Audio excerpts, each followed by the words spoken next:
करती हूँ। तत्पश्चात समस्त गुरुवर के श्री चरणों में कोटि-कोटि दंडवत प्रणाम और आप सब भक्तों के चरणों में भी यथायोग्य दंडवत प्रणाम स्वीकार हो। देखो, हम लोग श्रवण कर रहे हैं श्री चैतन्य चरितामृत मध्य लीला के अंतर्गत प्रथम अध्याय और अभी तक हम लोगों ने कहाँ तक किया था? 202 202 तक किया था। ठीक है।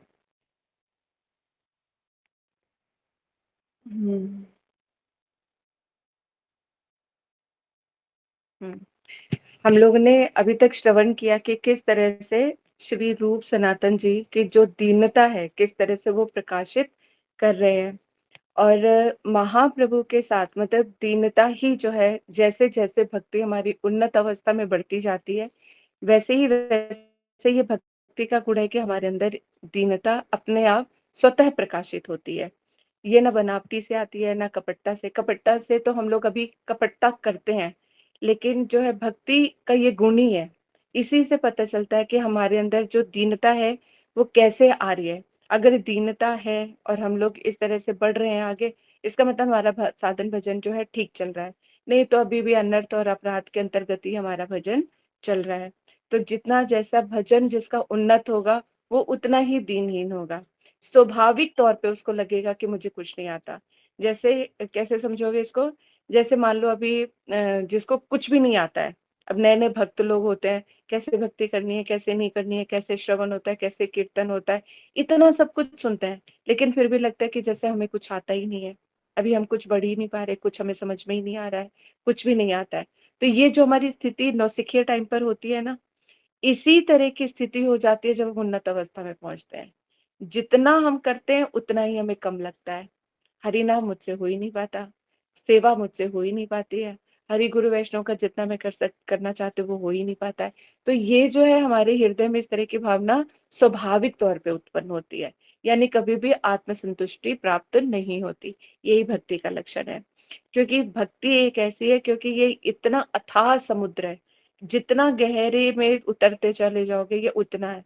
यानी कहते हैं ना ये प्रेमा भक्ति इस तरह के कृष्ण और राधा रानी का जो प्रेम है वो इतना डीप है कि जितनी गहराई में उतरो उतना और गहरा हो जाता है।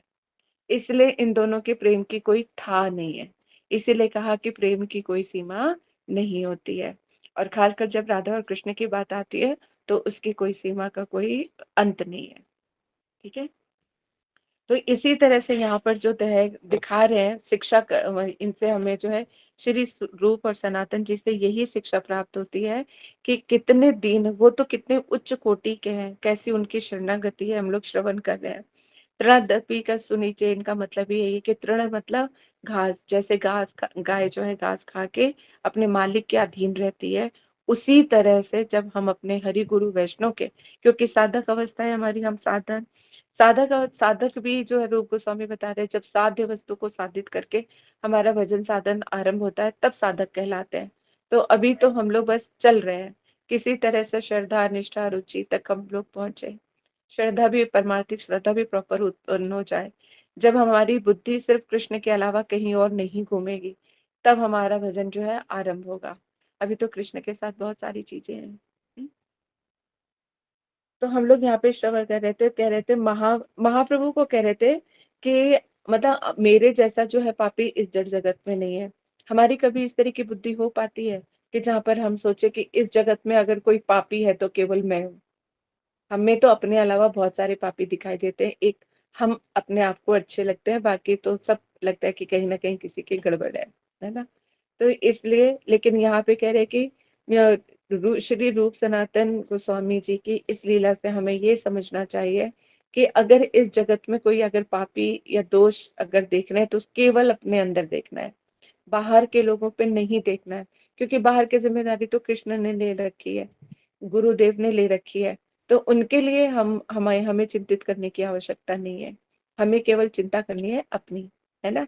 तो कह रहे कि अगर मेरे जैसे अगर पापी का अगर आप कल्याण करो तो आपकी जो है कहते कि दया कहलाएगी। हाँ ललिता बोलो। दंडवत प्रणाम दीदी। दीदी अभी चाहे ये नहीं स्वीकार करते हैं कि हम अभी पापी हैं, लेकिन इतना तो दीदी बार बार पल पल समझ में आता है कि इस संसार में आए हैं और इतने दुखालय में हैं और इतना कष्ट पा रहे हैं, तो पाप करके तो आए हैं। ये इसमें तो तो कोई समझ में बुराई आने नहीं। लगा दीदी कि हाँ, हाँ, कि बिल्कुल। कुछ तो ऐसा करके आए हैं कि जो सताए जा रहे हैं या फिर जो भी कुछ है, जो भी कष्ट आ रहा है, तो बिल्कुल लगता है सही। कि कितना कुछ करके आए हैं कि ऐसे इस जगत में आकर के ये सब भोग रहे हैं। अभी भी भक्ति करना चाह रहे हैं लोग, कर नहीं पा रहे हैं। भगवान की ओर बिल्कुल। जाना चाह रहे हैं, फिर भी जैसे कोई टाँगें खींचता है लोगों की, तो हाँ, ऐसे ऐसे वही। लगता है कि कुछ हाँ, तो करके आए हैं गलत। हमारा हृदय दौर्बल्य भी है, मतलब जितना, मतलब जैसे हम, मैं आप लोगों को भी बोलती हूँ और खुद भी बता इस चीज पे बड़ा प्रयास करती हूँ कि कभी भी कोई भी चीज हो जाए ना तो शांत रहना है, चुप, मतलब गुस्सा बिल्कुल भी नहीं करना है। तो मैं जिस तरह का पढ़ रही हूँ अभी, तो उसी तरह का अपने हृदय में धारण करने का भी प्रयास करती हूँ। तो लेकिन फिर भी मतलब मैं चाहे 60-70% तक शांत रह लूं, एक ऐसा मोमेंट आता है जब अति हो जाती है और कुछ ना कुछ जो है, मतलब बात का जवाब दे देना। मैं बात का जवाब भी देने में अभी थोड़ा, जो कहते हैं ना, अपने ऊपर ट्रायल बेसिस होता है, क्योंकि चैतन्य चरितमृत पढ़ने के बाद इतनी सारी चीजें हैं।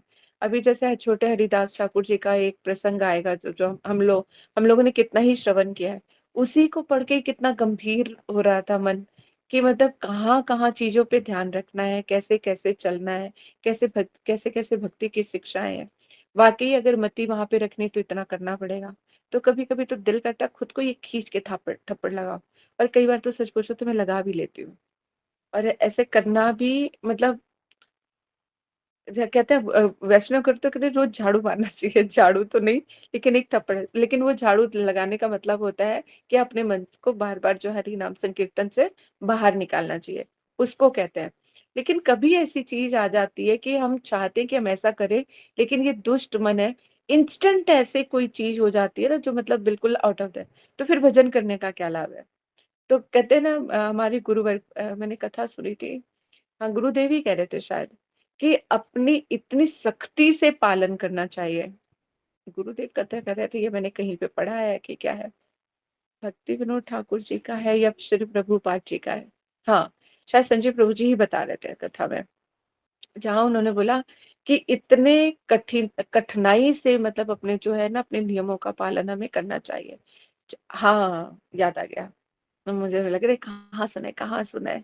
मैं प्रेमानंद महाराज जी के बाई चांस में बैठी हुई थी, तो प्रेमानंद महाराज जी का एक कोटेशन आ गई थी, कोटेशन में, जिसमें वो रील पे बोल रहे थे कि उन्होंने ये बोला कि अपने जीवन में जो उन्होंने अपने जीवन का किया, उसमें वो बता रहे थे कि मतलब चाहे कुछ भी हो गया हो, एक तो वो पंक्चुअल बहुत रहे हैं, जहां जितने बजे, अगर 3 बजे बोला है पहुंचने के लिए, तो वो 3 बजे पहुंचे हैं। अगर चाहे उनकी तबीयत खराब है या कुछ है, तो इस तरह की व्यवस्था की है जिससे वो 3 बजे पहुंच जाए। तो कहने का तात्पर्य, फिर कह रहे अपने नियमावली में भी, जैसे हमने सुबह 3 बजे का टाइम है, तो 3 बजे उठना ही उठना है, चाहे तुम बीमार पड़े हो, चाहे कुछ भी पड़े हो, मतलब उस चीज में तुम्हारे नहीं आना चाहिए। उस टाइम पे तुम उठ के तुम्हें बैठना ही है, चाहे तुम जो मर्जी करो बैठ के, मतलब फिर ऑब्वियस है, अगर कोई उठेगा तो फिर हरि नाम ही करेगा। उठना है, चाहे बाद में वो लुढ़कता पुढ़कता रहे, तबीयत कैसे करे, लेकिन हमें तो थोड़ा सा बहाना चाहिए होता है कि आज मेरी तबीयत ठीक नहीं है, सर में दर्द था, तो मैंने थोड़ा रिलैक्स होके ये किया। तो ये वाकई हमारे पास बहाने होते हैं, ना करने के 100 बहाने निकल आते हैं। तो यहाँ पे मतलब उनकी बातों से मुझे मतलब इतनी प्रेरणा मिली कि वाकई अगर हम कुछ पाना चाहते हैं, हमारे गोस्वामी वर्ग भी ये कहते हैं, श्री रूप गोस्वामी जी भी यही बताते, शिक्षा देते हैं कि यदि तुम्हें कुछ पाना है, तो उसके लिए तुम्हें दृढ़ता से नियमों का पालन। वो हमारे गुरुदेव की वंदना भी आते ना, वंदे मोहि सावधान मते, सावधान होके हमें भजन करना है। यदि सावधान होके अगर हमने भजन नहीं किया, तो वो फिर हमारा सारा जो है ऐसे ही चला जाता है। तो इसलिए जो है, हम जो नियम बनाए उसे दृढ़ता से पालन करना है। अब उसके लिए बाय हुक एंड क्रुक, अब पहले जैसे एक एक दिन का या 15-15 दिन का बना के चल रहे थे, लेकिन अब पता है, अब मैं एक एक दिन पे आ गई हूँ कि एक दिन, मतलब डेली मुझे एक अपॉर्चुनिटी रहती है, जैसे जैसे दिन आ रहे हैं, तो एक एक दिन की अपॉर्चुनिटी है। आप लोग अगर आपके किसी काम आए तो आप लोग इस चीज को ले सकते हो कि नियमावली बनाई, पहले उसको एक दिन पूरा फॉलो किया कि उस चीज को फॉलो कर पा रहे हैं कि नहीं पा रहे। अगर एक दिन फॉलो हो जाते तो धीरे धीरे करके 2 दिन, 3 दिन, 4 दिन, फिर एक हफ्ते का रखो कि उस चीज को फॉलो कर पा रहे। अगर एक हफ्ते तक फॉलो कर पा रहे तो सोच लेना, हरि गुरु वैष्णव की बड़ी अपार कृपा है कि आगे भी अगर तुम कोई डिसीजन लो तो वो उसको पूर्ण हो सकता है। तो हर एक दिन जो है हमारे लिए चैलेंज लेकर आता है।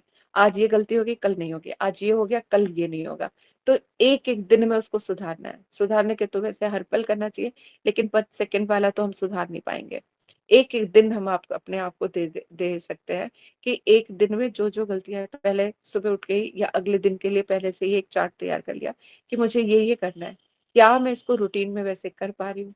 कि ज अगर नहीं उसमें नहीं गड़बड़ हो जाता है। फॉर एग्ज़ाम्पल जैसे 3 बजे को उठे, 3 से 4 बजे तक मैंने जो है कहते हैं कि हरि नाम किया, 4 बजे के बाद गुरुदेव की कथा सुननी है, वो किया, फिर उसके बाद स्नान करने चले गए।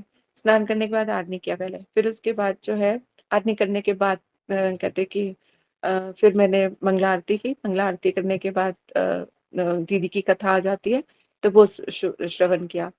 तो उनका जो है पौने 7 बजे तक होता है, पौने 7 बजे फ्री हो जाती हूँ। पौने 7 बजे फ्री होके फिर उसके बाद घर के जो कार्य है वो आरंभ हो जाते हैं। तो ये एक सुबह का तो एक ये वाला फिक्स है। अगर इसमें तारतम्य बिगड़ता है ना तो मेरी सारी चीज़ें बिगड़ जाती हैं फिर। अगर मान लो 3 की जगह 4 उठी हूँ, तो मेरी 16 माला पीछे हो गई। और फिर उसके बाद का जो फिर आगे का रूटीन है वो गड़बड़ हो जाता है। फिर 7 बजे के बाद अगर बाय चांस 4 बजे उठो, तो फिर 8 बजे की 8 बजे तक 9 बजे तक माला उस पे फिर उसी पे ध्यान रहता है। फिर घर पे ध्यान नहीं दे पाते हैं। तो एक सुचारू रूप से एक ये है, फिर बाकी दिन की भी सारी चीज़ें, कहाँ हमारा समय चला गया, है? मतलब 8 से 10 कहते हैं कि 7 बजे से लेके 10 बजे तक का टाइम पता ही नहीं चलता 3 घंटा कहाँ चला गया। क्योंकि घर पे भी लगे रहो, पति को ऑफ़िस भेजो, बच्चों को इधर-उधर उसमें पता नहीं कहाँ फिर भी घर गृहस्थी में 3 घंटे यूँ निकल जाता है। पता चलता भैया 10:30 बजे क्लास है, तो एक वो आ जाता है। तो उठो तो फिर आधे घंटा का लगता है थोड़ी देर रेस्ट भी लेने तो कथा में नींद आए। तो वो सब चीज़ें हैं। पूरे दिन का रूटीन जो है इस तरह से जो है हमें सादा का वैसे भी एक हमें रूटीन ना फ़ॉलो करना पड़ेगा। ये नहीं बना कि दीदी 3 बजे उठ रही है तो हमें उठना है कि क्या है। अपना क्योंकि हर एक घर की परिस्थिति, हर एक का अधिकार, हर एक की वृत्ति, हर एक का जो है भजन का सब कुछ अलग है। तो अपने एक स्वाभाविक तौर पे करके देखो और अपने जहाँ पे जो स्वाभाविकता है उससे थोड़ा 10% प्रयास करो। जितना है उतने से 10 का गुना और मेहनत करो। तो फिर देखो फिर कहाँ पहुँचते हो। तो इस तरह से बनाना कुछ शुरू करो। 4 बजे उठते हो या 5 बजे उठते हो, जिसका भी जो रूटीन है। 16 माला की जगह जिसकी 2 माला होती है, 4 माला होती है, 5 माला होती है, जिसका जैसा जो भी है, उस तरह का रूटीन बना के फॉलो करके देखो। फिर 1 हफ्ते के बाद हम ना मंडे को डिस्कस करेंगे कि किसने क्या बनाया, ठीक है? तो अभी 2 दिन तो है आप लोगों के राधा पास। जी, राधा जी, मैं 3-4 बजे उठती हूँ ना, मेरे को उठने का इतना मन में रहता है, मेरी भी एकदम तबीयत खराब हो जाएगी अगर 10 मिनट लेट। मैं 6 बजे के बाद घर से बाहर नहीं जाती। मुझे कितनी बार लोग कहीं बुलाते हैं, आज यहाँ फंक्शन है, यहाँ आ जाओ, वहाँ आ जाओ, शादी में। मैं क्योंकि गुरुजी धर्मवीर सर भी कहते हैं कि सुबह उठने की तैयारी शाम से शुरू होती है। हाँ, ऐसा हो बिल्कुल। ही नहीं सकता कि 10 बजे तक तुम हेक्टिक शेड्यूल रखो, लेट आ रहे हो, लेट सो रहे हो और सुबह 3-4 बजे फ्रेश उठ जाओ। हाँ, तो नहीं उठ इसकी पाओगे। तैयारी शाम से शुरू होती है। तो मैं 6 बजे ही कपड़े उपड़े चेंज करके दवा ववा लेके ब्रश करके रेडी हो जाती हूँ, या मुझे सोने की मुद्रा में आ जाना है, तभी मैं सुबह 3 बजे फ्रेश होके उठ पाऊंगी और हाँ, मन तन से उठ पाऊंगी, पूरे तन मन से।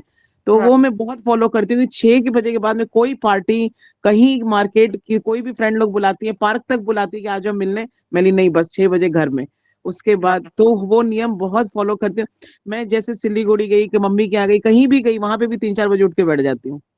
हाँ। तभी हाँ। ये पॉसिबल हो पा जाता है जब हम अपने नियम को हम फॉलो करके चलें।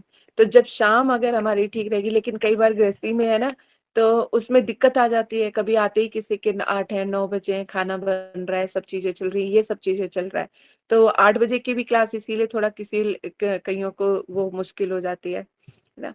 तो इस तरह से लेकिन हमें एक रूटीन तो अभी हर एक के घर का रूटीन अलग है, इसीलिए बोला कि नियम बनाओ, अपने अकॉर्डिंगली बनाओ और फिर देखो कि कैसे-कैसे चलता है। अगर वाक़ई हमें कुछ प्राप्त करना है तो। नहीं तो ये पता है जीवन ऐसे ही निकलता जा रहा है और ऐसे ही निकल जाएगा।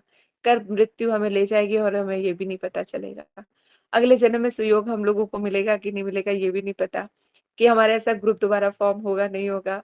हम एक-दूसरे का हाथ पकड़ पाएँगे, नहीं पकड़ पाएँगे। अभी जो प्रेज़ेंट में है उससे तो फ़ायदा उठा लें। ताकि लास्ट मोमेंट में हम ऐसी स्थिति पे हों कि ठाकुर जी के पास हम उनको हमें देने के अलावा कोई ऑप्शन ना रहे, है ना? इसलिए।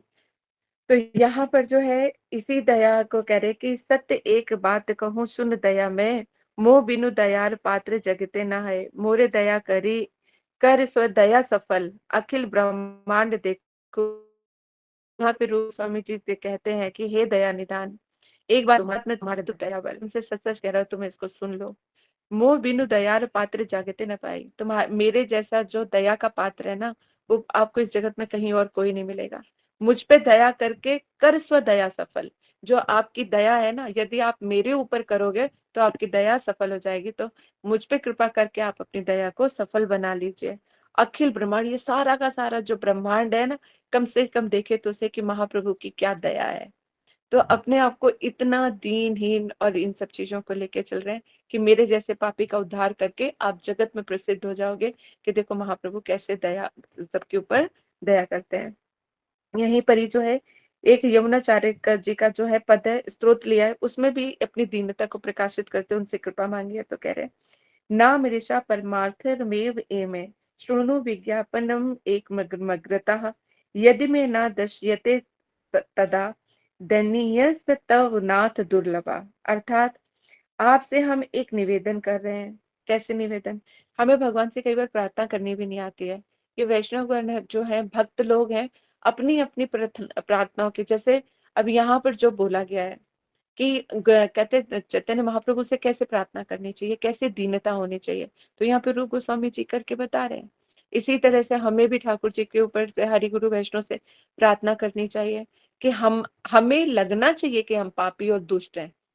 पहली बात तो ये कि हमें लगता ही नहीं कि हम ऐसे हैं। सबसे बड़ी विडंबना तो यहीं पर ही है कि हम अपने आप को ही बहुत अच्छे लगते हैं। हमें लगता है कि हम लोगों से बहुत बेटर है, अच्छी भक्ति कर रहे हैं, दूसरे लोग क्या करते हैं क्या नहीं करते। तो जब तक हमारे अंदर ये भावना नहीं आएगा कि हम गलत है, अगर हम अच्छे होते तो हमारी भक्ति और ना प्रफुल्लित हो रही होती। अब तक कम से कम रस का रसा स्वादन तो आने लग जाता नाम का। नाम इतना मीठा है, क्यों नहीं मीठा लगता हमें? क्यों बस एक बार मतलब 16 माला होगी तो फिर लगता है कि चलो टांग दो उनको, और अभी 16 तक नहीं हुई तो देखते रहते अभी 16 माला ही नहीं हुई अभी हमारी, या सारा दिन भी खिंच जाता है। एक लाख मतलब बैठो तो 1 घंटा कहाँ चला गया पता नहीं चलता। जैसे कई बार हम लोग कथा में, जब रस में कोई कथा चल रही होती तो लगता अभी शुरू किया था अभी खत्म भी हो गई। तो वो जैसे 1 घंटा नहीं पता चलता है ना, ऐसे ही नाम में भी होता है कि नाम करो तो नाम का पता ही ना चले। तो अभी तक हमें मीठा नहीं लग रहा, तो इसका मतलब भजन हमारा ठीक ठाक नहीं चल रहा है ना।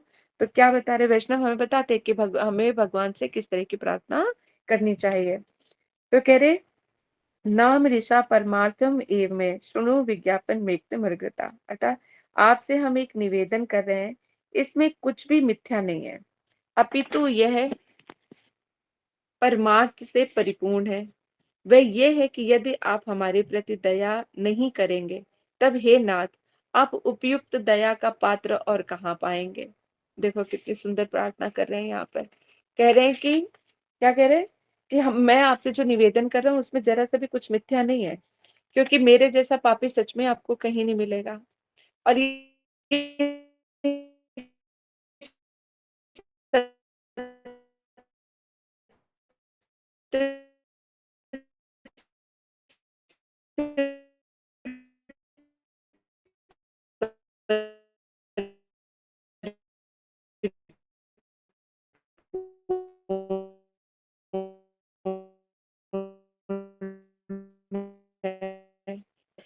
तो ये सब आपने मुझे कृपा नहीं की तो मुझसे बढ़कर कोई और मिलेगा ही नहीं दया करने के लिए। तो आपकी दया के लिए उपयुक्त तो पात्र भी तो चाहिए, तो वो पात्र मैं हूं, तो आप मुझ पे कृपा करो।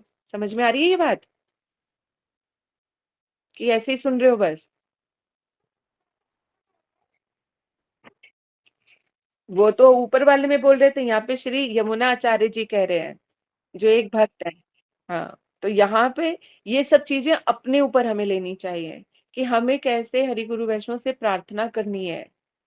तब जाके हमारी के, मैंने हमेशा बोला ना कि हमारे अंदर सामर्थ्य नहीं है, ठाकुर जी के पास सामर्थ्य है। तो वो हम जा नहीं पा रहे, वो हमें ले नहीं रहे हैं। तो फिर क्या बीच में क्या चाहिए? क्या ऐसी डोर आएगी जिससे फिर वो हम चीज करेंगे? तो ये प्रार्थना ही तो है, भगवान से बातचीत ही तो है। हरि गुरु वैष्णव से बातचीत ही तो, गुरुदेव से प्रार्थना करेंगे, हरि गुरु वैष्णव से प्रार्थना करेंगे, तभी तो जो हमारे अंदर सामर्थ्य नहीं है और सामर्थ्यशाली है, कुछ तो सामर्थ्य वाला ही तो हाथ बढ़ाएगा, फिर हमें पकड़ के ले जाएंगे, है ना। लेकिन हमारी कथनी और करनी में फर्क नहीं होना चाहिए। यदि कथनी और करनी में फर्क होगा तो भगवान कहेंगे ये तो बोलती ही रहती है ऐसे, तो इसको सुनो ना सुनो सब बराबर है, क्योंकि अभी तो बोल रही है, उसके बाद फिर ये ऐसी हो जाएगी। समझ आया? आपने अयोग्य देखी मनि पांग शोभ, तथापि तुम्हारे गुणे उपजे लोभ। कह रहे अपने आप को जब मैं देखता हूँ ना, तो आपकी कृपा के अति अयोग्य जानकर मेरे मन में बड़ा शोभ होता है। कह रहे मैं बड़ा दुखी हो जाता हूँ, क्योंकि मैं आपकी कृपा का पात्र नहीं हूँ। मुझे शर्म आती है कि मैं इतना पापी हूँ कि मुझे शर्म आती है आपसे क्षमा मांगने में, और ये कहने में कि आप मुझ पे कृपा करो। ये देखो एक और दीनता का प्रकाशक देखो जरा।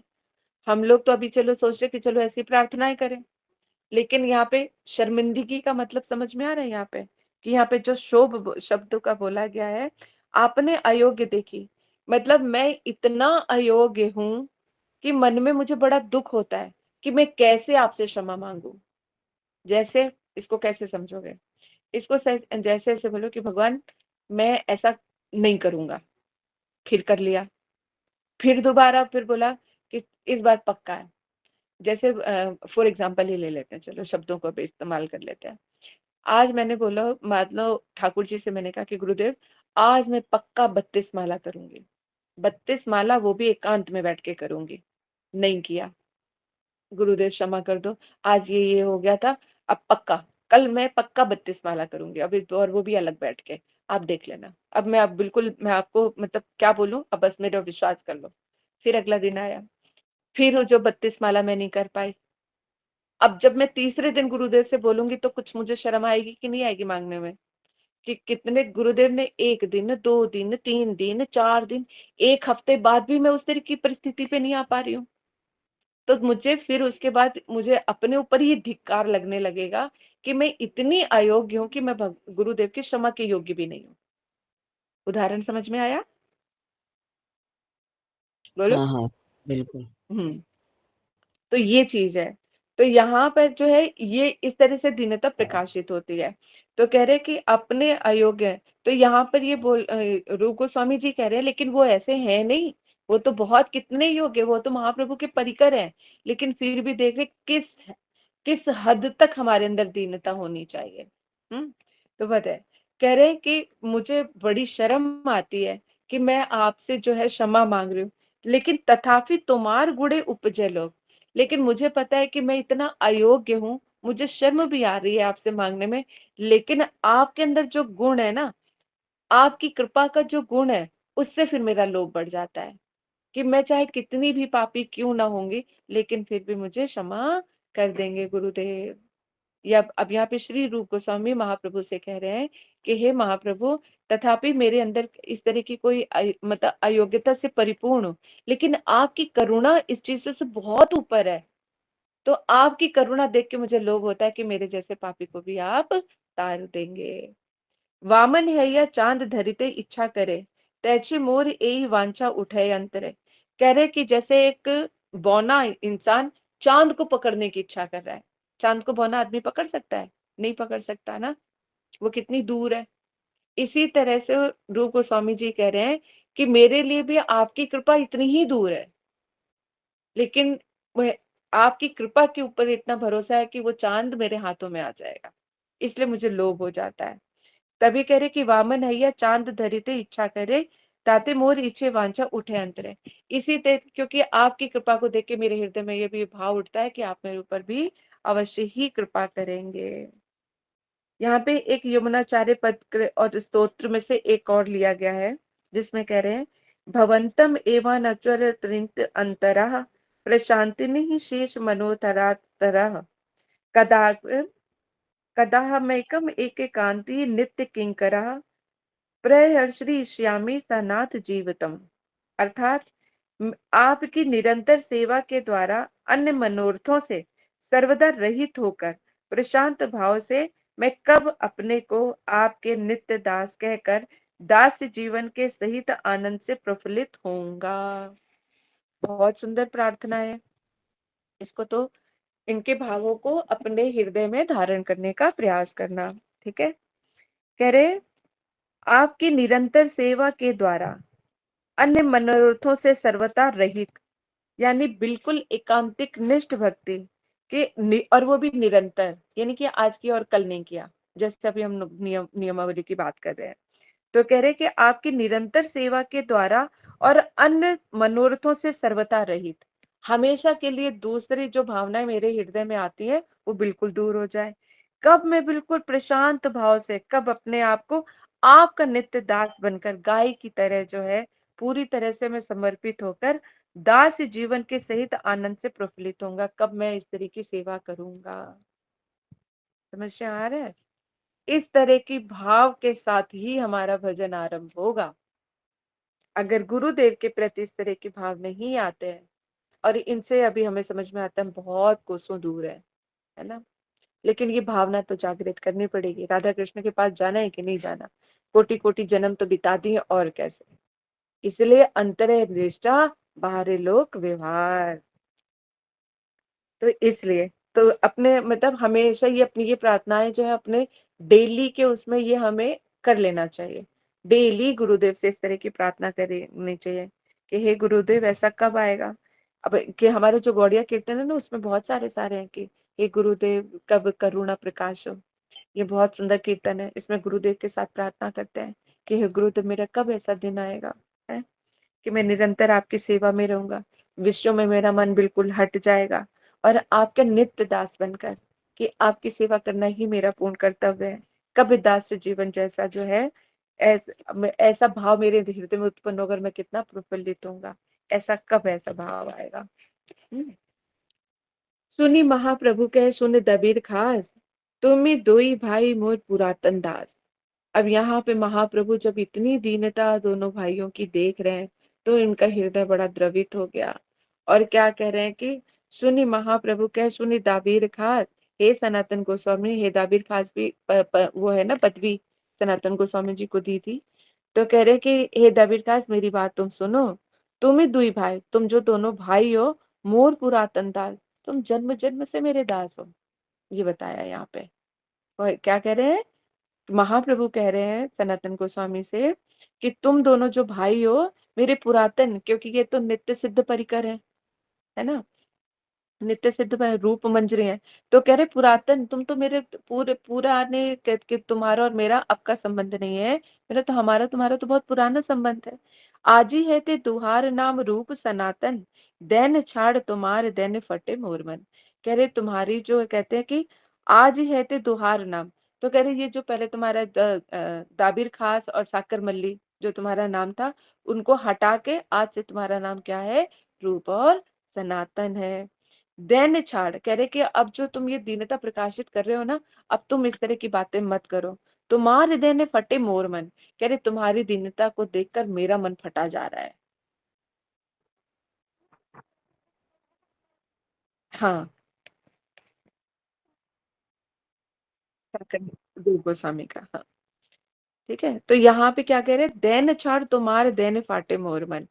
तो सामने कितनी रो रो के मतलब रूप गोस्वामी और सनातन गोस्वामी की अवस्था का हम अनुमान भी नहीं लगा सकते कि कैसे वो इस तरह की प्रार्थना किस अवस्था में कर रहे होंगे, कैसे उनकी आंखों से झरझर आंसू बह रहे होंगे, कैसे वो दीनता प्रकाशित महाप्रभु के चरणों में लौट रहे होंगे, जिससे महाप्रभु का हृदय कह रहे वो मेरा, अब तुम अपना दैन्य कह रहे कि दैन्य छाड़, तुम अपनी ये दैन्य छाड़ दो, क्योंकि तुम्हारे इस दैन्य को देखकर मेरा मन फटा जा रहा है। तो सोचो महाप्रभु का क्या, कैसे वो दैन्य प्रकाशित कर रहे होंगे, कैसे रो रो के वो बोल रहे होंगे, जिससे महाप्रभु का मन जो है फटा जा रहा है। हम्म। अब यहाँ पे अनुभाष्य पढ़ते हैं, हम कहते हैं महाप्रभु ने प्रसाद के रूप में दाबिर खास का नाम रूप और साकर मल्लिका का नाम सनातन रखा। अच्छा, दाबिर खास जो है वो रूप गोस्वामी थे और साकर मल्लिक जो है सनातन गोस्वामी थे। तो दाबिर खास यानी रूप गोस्वामी उनका रखा रूप गोस्वामी, और जो कहते हैं साकर मल्लिक का नाम रखा सनातन। कह रहे गुरु के द्वारा वैध कनिष्ठ अधिकारी का नामकरण एक संस्कार है। जब गुरुदेव हमें दीक्षा आदि देते हैं तो हमारे नाम रखते हैं। नाम हमारा क्यों बदला जाता है, बताओ क्यों बदला जाता है।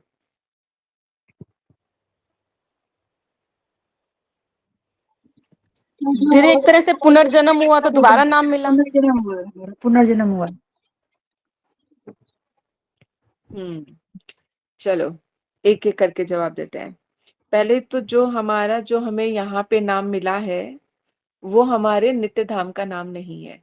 पहली बात, ये स्पिरिचुअल नेम दिए जाते हैं हमारी राधा कृष्ण की लीला से संबंधित, ताकि जो है हम हर एक, क्योंकि नामाभास तो हो, हम जब राधा दीदी बोलते हैं, राधिका बोलते हैं, श्याम सुंदरी बोलते हैं, कुंजेश्वरी बोलते हैं, राजेश्वरी बोलते हैं, ये सब राधा रानी और उनकी सखियों और मंजरियों के नाम है ना। तो साथ में लगता है दासी, कि हम उनकी दासी हैं। तो हमें हमें उसका वो नहीं होना चाहिए कि हम उनके सखी बन गए या उनका वो सब बन गए, ऐसा नहीं है। ठीक है, हम दासियां ही रहते हैं, लेकिन एक स्पिरिचुअल नाम लेने से जो है, एक तो हमारा नामाभास बनता है, एक दूसरे से अंदर पता चलता है कि हम लोग भक्तों से जुड़े हुए हैं, हम लोग भक्त हैं। तो हमें अपने ऊपर जो भी वो करना है, संसार से थोड़ा अलग रहना है, हमारा आचरण जो है दूसरे के ऊपर इम्पैक्ट करता है, वो सब चीजें होती हैं। और हमारा नाम, कहते कि नाम लेते रहते हैं। अब नाम जो हमारा, वो जब एकादश भाव, जब हमारी स्थिति आएगी भाव अवस्था की, जब हमारा स्वरूप प्रकट होगा, तब हमारा असली नाम हमारे सामने आएगा कि हमारा जो है लीला में क्या नाम है। फिर वो एकादश भाव, मतलब हमें ये भाव संपत्ति प्राप्त होती है। मेरा क्या नाम है, मेरी क्या सेवा है, कौन सा मेरे गांव का नाम क्या है, मेरे माता पिता का नाम क्या है, मेरी सेवा क्या है, ये सब चीजें पता चलेंगे। मेरे वस्त्र कैसे हैं, कौन से रंग के हैं, सब पता चलेगा। इसी को बोलते हैं एकादश भाव, जो हमें ये संपत्ति रूप में प्राप्त होते हैं। जैसे हमें कहीं पर हम जाते हैं तो हम ऑफिस की ड्रेस मिल जाती है ना, हमें प्रॉपर पूरी सारी चीजें। इसी तरह से हमारे भाव के अनुरूप हमारी जो सेवा है, उसके पूरे भावों की संपत्ति हमें प्राप्त हो जाती है। तब हमारे नाम वगैरह सब पता चलता है कि क्या है क्या नहीं है।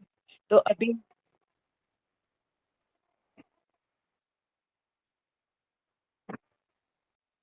हाँ, वो सारे एकादश भाव में सारी चीजें आ जाती हैं।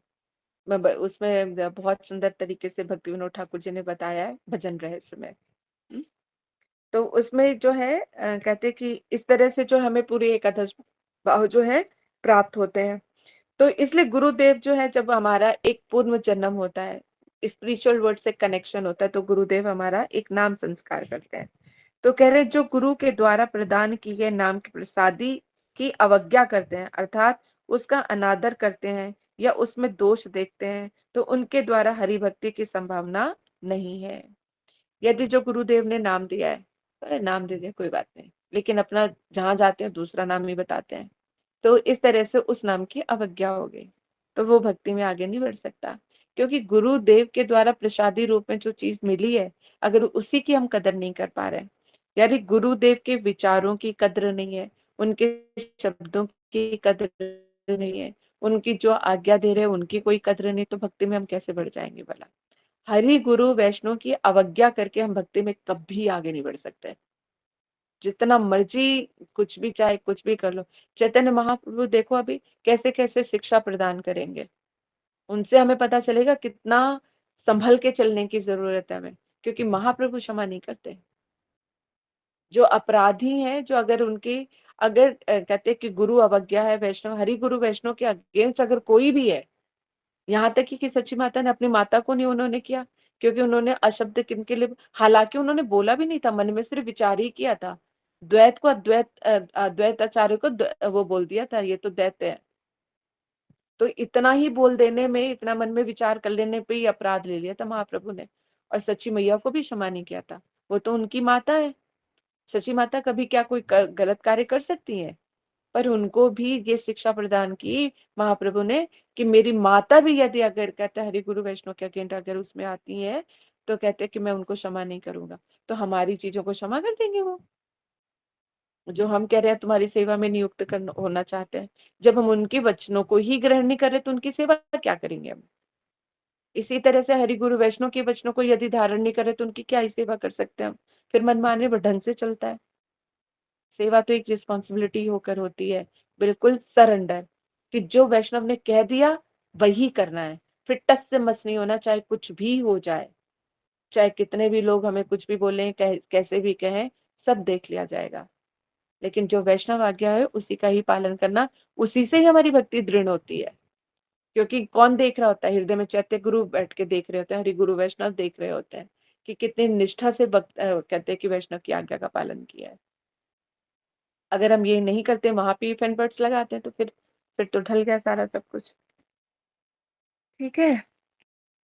तो कह रहे इसके द्वारा हरि भक्ति की संभावना नहीं है। यदि अगर ऐसी अवज्ञा हो तो कहते कि उनकी भक्ति में आगे नहीं बढ़ सकते।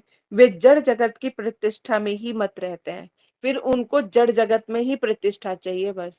भक्ति से कोई लेना देना नहीं होता, वैष्णव की आज्ञा का कोई लेना देना नहीं है। संसार में हमें प्रतिष्ठा कैसे मिले, बस उस तरफ बुद्धि जाती है कि मेरा नाम होना चाहिए, मेरा ये चीज होनी चाहिए, ऐसा होता है। इस तरह की बुद्धि जो है हमारे हृदय में आनी शुरू हो जाती है। ये मैं नहीं कह रही, देखो साक्षात जो है, इसीलिए वर्ड टू वर्ड में पढ़ रही हूँ। तो ये चैतन्य चरितामृत जो है इतना शिक्षा से पूरी भरी पड़ी हुई है। तो मतलब इसको श्रवण करने से कितना ही चेंजेस आ रहे हैं।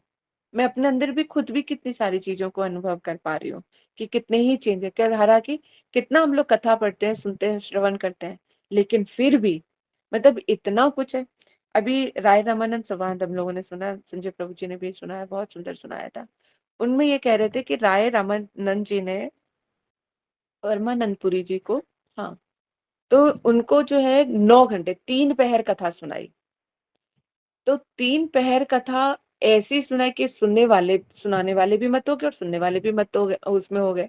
तो मतलब 9 घंटे पता नहीं चले, 9 घंटे एकदम कंटिन्यूअस कथा चलती रही। तो उस टाइम से जब मैंने ये पढ़ा, श्रवण किया, तो मैं ये सोच रही थी कि वो 3 घंटे ऐसी क्या कथा चल रही होगी।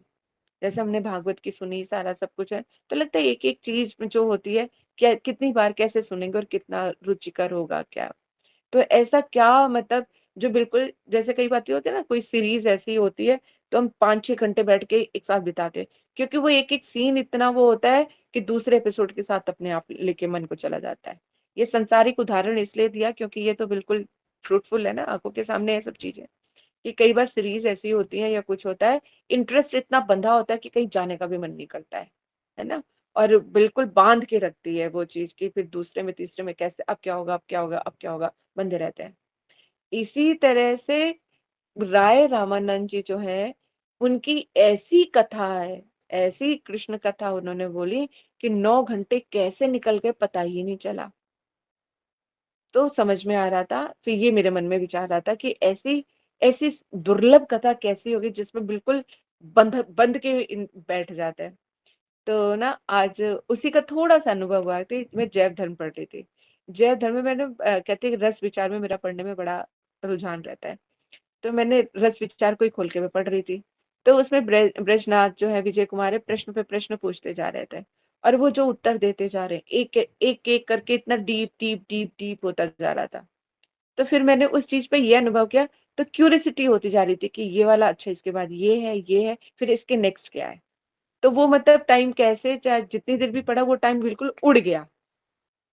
तब समझ में आया कि इतना जब इनग्रॉस्ड हो जाते हैं कथा में, इतना जो लीला वैचित्री इतनी आ जाती है, तब समय का भी पता नहीं चलता, और खुद भी उसमें बिल्कुल मन बंधा रहता है कि उससे टस से मच नहीं जाता।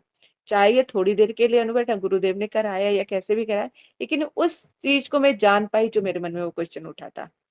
इसीलिए कहते हैं हरि गुरु वैष्णव जो है, हर एक प्रश्न का उत्तर देते हैं वो। अगर हृदय से सचमुच में कुछ जानने का प्रयास करते हैं, तो चैत्य गुरु भी यहीं पे, हरि गुरु वैष्णव भी हैं, सब हैं जो हमारी मदद करते हैं।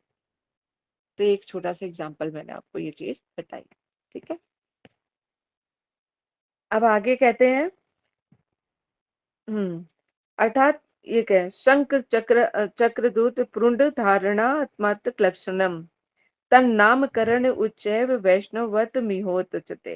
अर्थात शंख चक्र पद्म गदा आदि विष्णु के चिन्ह और उद्रपूर्ण आदि धारण कर अपने शरीर को चिन्हित करना एवं गुरु के द्वारा उनका नामकरण, ये सभी कनिष्ठ वैष्णवों के लक्षण है।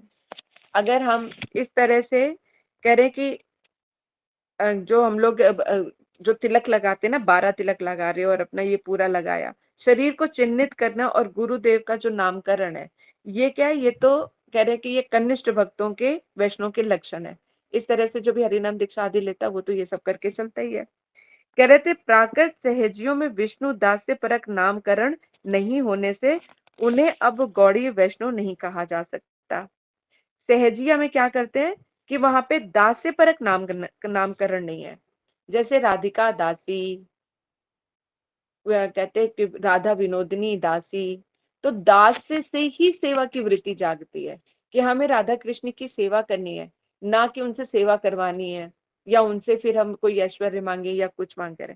तो कह रहे हैं कि दास से परक नामकरण नहीं होता, कि पीछे दास दास से तो दासत्व की जो भावना है वो हृदय में जागृति नहीं होती, क्योंकि वो उनको प्रदान ही नहीं किया जाता सहज। वहां पे तो खुद ही अपने आप को सहजिया भाव में, अगर राधा रानी की सखी है ललिता सखी, तो मैं भी सखी हूँ, तो मैं भी अपनी सखी की तरह ही उनसे बिहेव करना शुरू कर देते हैं।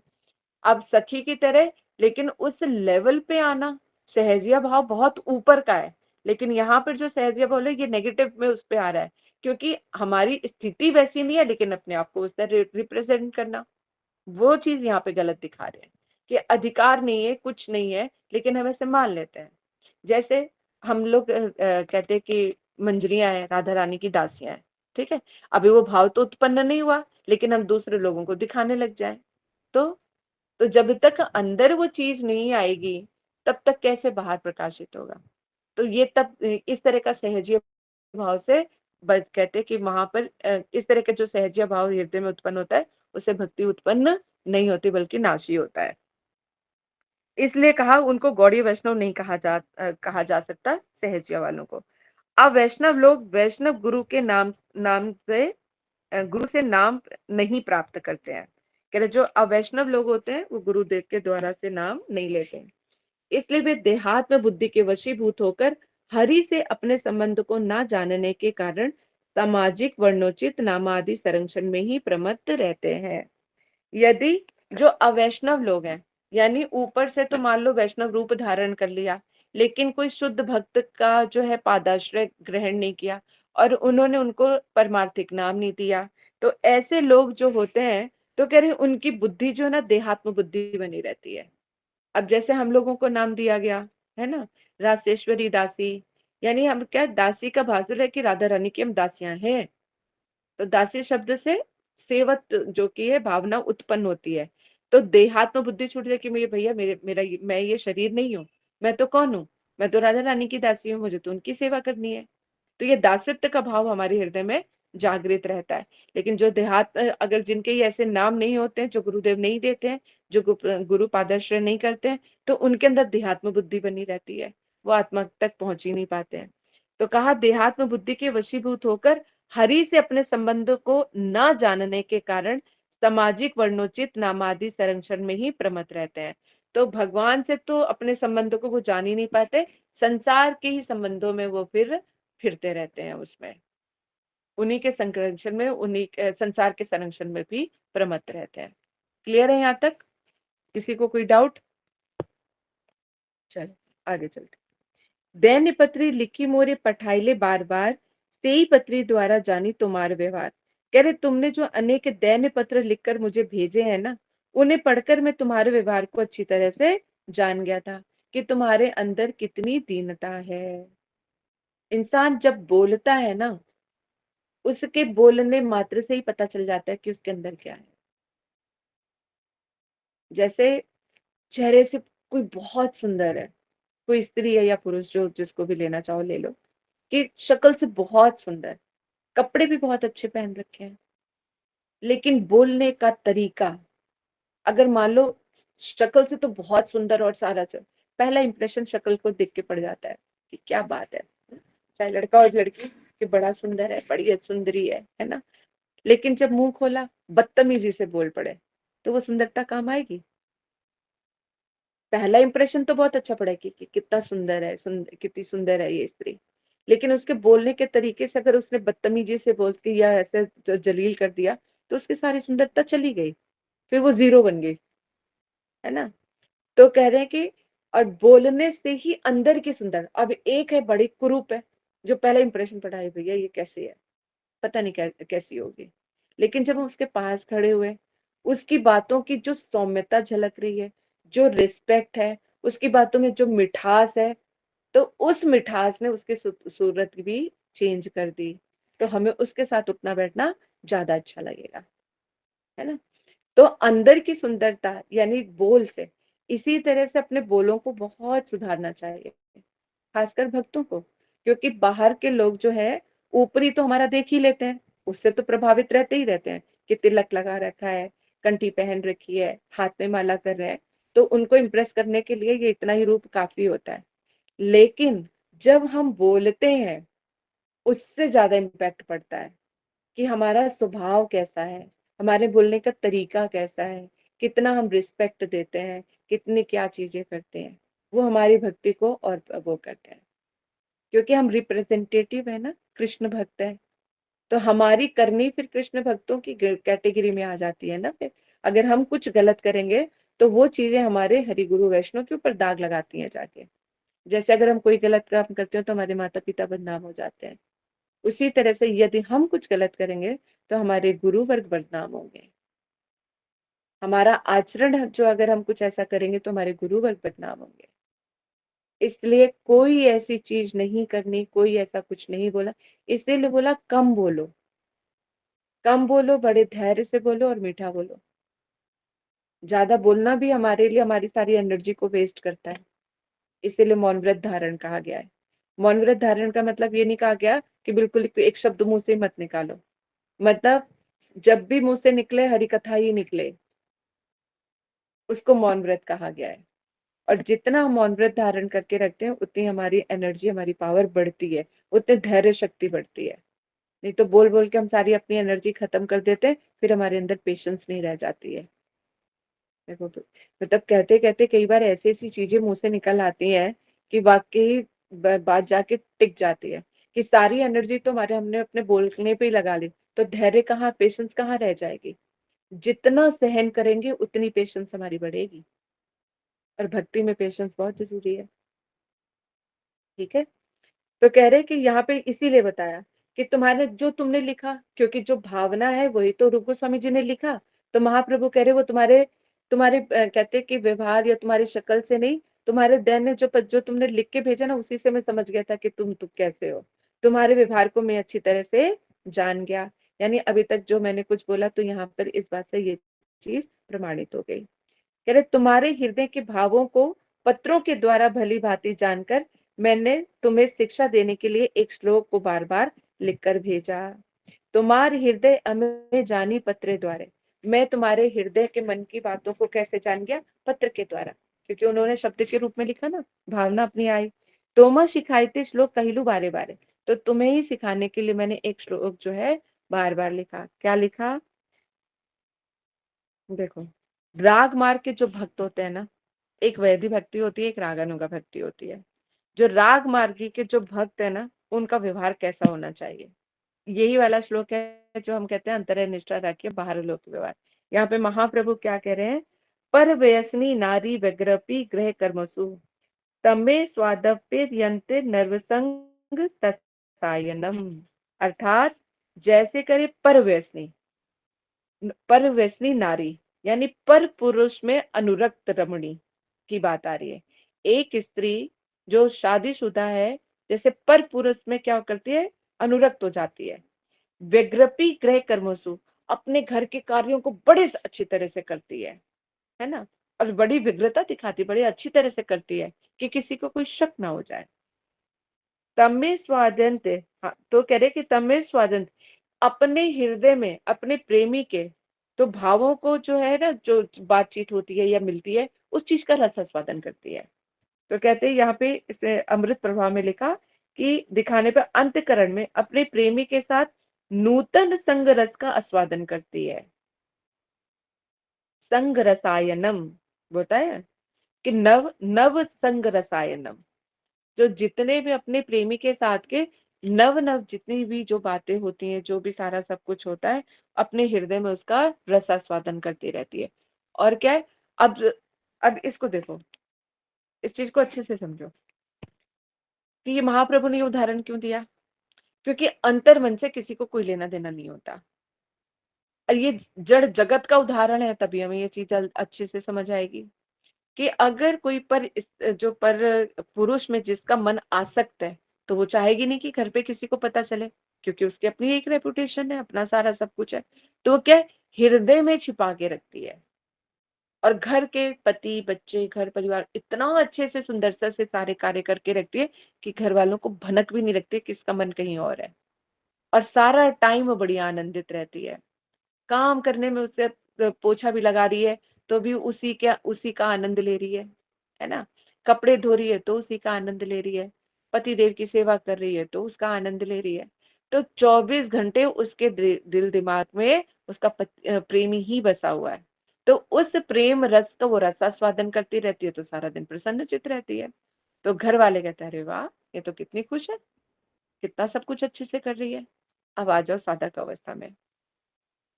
समझ में आई ये वाली बात? इसी तरह से भक्ति भी वैसी ही है। भक्ति भी उतना ही रस का रसास्वादन कराती है।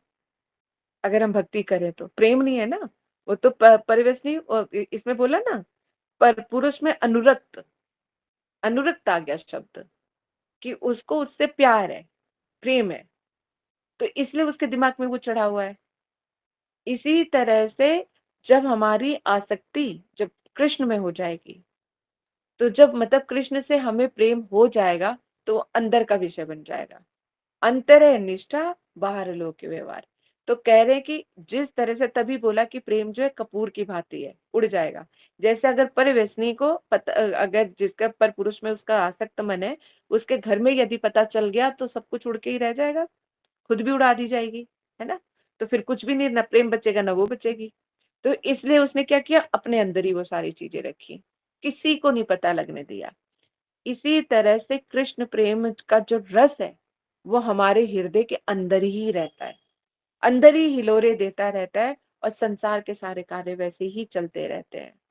फिर ऐसा व्यक्ति, चाहे वो गृहस्थ में हो, चाहे वो वृंदावन में हो, या जंगल में रहे, कहीं भी रहे, कोई फर्क नहीं पड़ता, क्योंकि उसका मन कहाँ अनुरक्त है, अपने कृष्ण में। तो इस तरह से बोला। तो कह रहे हैं कि अभी रूप गोस्वामी जी ने, क्योंकि वो बार बार रूप गोस्वामी जी कहते थे कि हमारे आने का मन है, लेकिन मैं यहाँ पे फंसा हुआ हूँ, ये राजा के यहाँ काम कर रहा हूँ, इस तरह की सब चीजें हैं। तो यहाँ पे पत्रों के द्वारा पता लगता था उनका। तो ये बोलते, मैं भी तुम्हें लिख के देता था, परवेश नहीं। इसीलिए महाप्रभु ने ये शिक्षा वहां पे दी कि तुम कार्य कर रहे हो, वो बाहरी रूप से कर रहे हो। तुम्हारे हृदय में तो कृष्ण प्रेम भरा हुआ है, तुम्हारे हृदय में तो मेरा प्रेम है, तुम, क्योंकि मेरे जन्म जन्म से हमारा संबंध है। तो इस संबंध को हृदय में धारण करके बाहर जो सारे कार्य होते उसको करो। यही साधक अवस्था में हमारे लिए शिक्षा है कि अंतर है निष्ठा, बाहर लोक व्यवहार। लेकिन हमारे अंदर निष्ठा नहीं होती, और बाहर लोक व्यवहार में हम पूरी भक्ति का वो दिखाते हैं, तो कपटता आ जाती है। कपटता हमें भक्ति करने नहीं देती है, क्योंकि हमें मान सम्मान ये सब चीजें अच्छी लगने लग जाती हैं। तो इन सब चीजों से हमें बचना है। ठीक है, समझ आ गया यहाँ पर? किसी का कोई डाउट?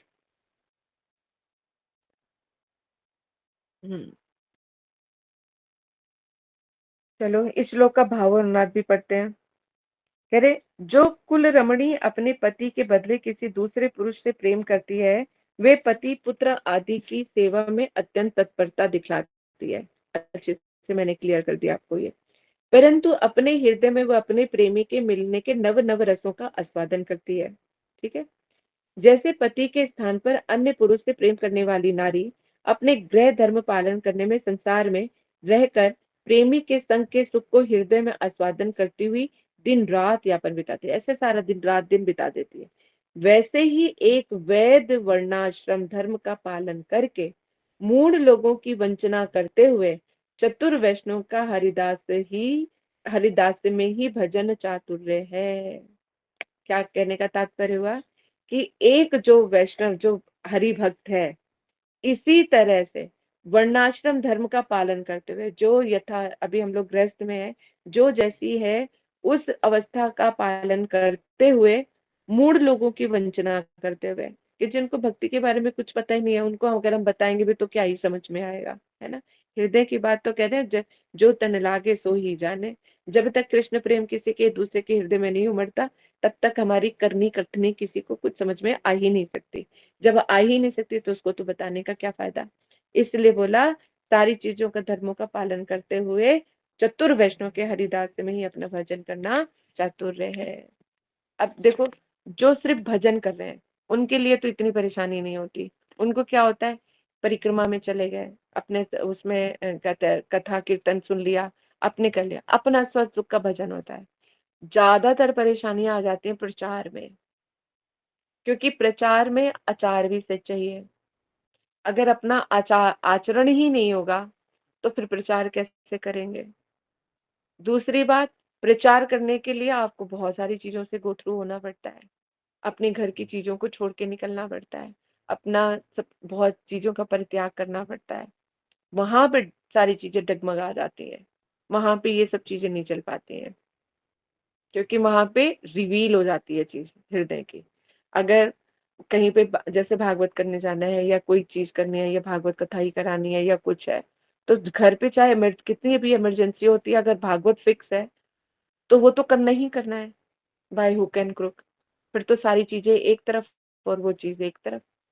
तो वहां पर आके अपने घर से अगेंस्ट जब हम हो जाते हैं तो सर पे जूते पड़ते ही पड़ते हैं फिर तो वो जो पथराव है। लेकिन कृष्ण कहते जो मेरे लिए कुछ भी सहता है, तो कृष्ण उसके लिए क्या ही करते होंगे, उसका मतलब अनुभव ही नहीं कर सकते हम। ठीक है, तो प्रचार जो है ना बड़ा खतरनाक हो जाता है। लेकिन वो भी ना किया तो फिर भक्ति क्या क्या है, एक अंतिम समय तक तो जाते हैं, करना ही पड़ेगा। मृत्यु के समय तक अगर हम यहाँ तक पहुंच जाते हैं कि अपना अपना भजन भी करते हुए, अपने भजन का भी पक्का होना चाहिए। ये नहीं कि सिर्फ प्रचार में लगे और अपने भजन का आता पता ही नहीं है। क्योंकि आपका जो भजन का बल है वही प्रचार करवाएगा, नहीं तो वो प्रचार आगे नहीं बढ़ सकता। दूसरों के हृदय को परिवर्तित नहीं कर सकते आप। बिना हरि गुरु वैष्णव की कृपा के, बिना भगवान की कृपा के, बिना भक्ति देवी की कृपा के आप किसी को भी कुछ भी नहीं करा सकते। इसलिए अपना भजन स्ट्रांग होना बहुत जरूरी है। खुद खाओगे ताकत रहेगी तो कुछ कर पाएंगे ना। तो भजन की ताकत हमें चाहिए होती है। ठीक है, चलो आज की कथा को फिर हम यहीं पे विराम दें, क्योंकि 9:15 होने वाले हैं। सबका आगे आगे आ रहे हैं, अभी तो है। चलो टीप टीप करके चलना पड़ेगा हमें। किसी का कोई प्रश्न?